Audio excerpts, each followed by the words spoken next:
তৃণমূল কংগ্রেসের জয়।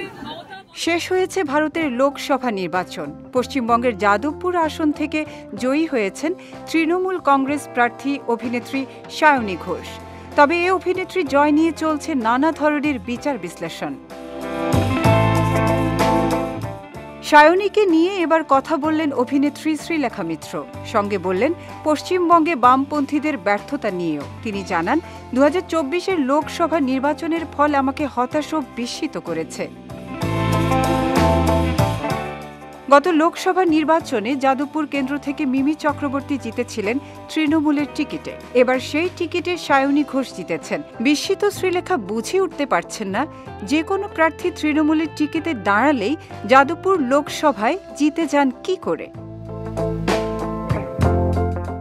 শ্রীলেখা জানান, কাজের সূত্রে অন্য শহরে গেলে তার মন খারাপ হয়ে যায় নিজের শহরের জন্য।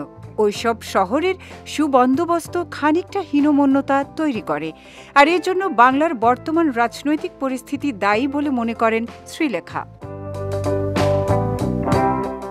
শ্রীলেখা হতাশ হলেও সায়নীর জয়ে উচ্ছ্বসিত পরিচালক রাজ চক্রবর্তী। তিনি জানান, সায়নীর সঙ্গে তার দীর্ঘদিনের সম্পর্ক।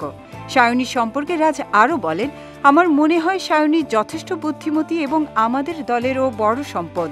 এত অল্প বয়সে এতটা বহুমুখী ও সাহসী মেয়েকে রাজনীতির ময়দানে সচরাচর দেখা যায় না। সেখানে সায়নী শুরু থেকেই নিজেকে বারবার প্রমাণ করেছে। রাজ চক্রবর্তী পরিচালিত ওয়েব সিরিজ আবার প্রলয়ে অভিনয় করেছিলেন সায়নী। সিরিজটি গত বছর জি5-এ মুক্তি পেয়েছিল।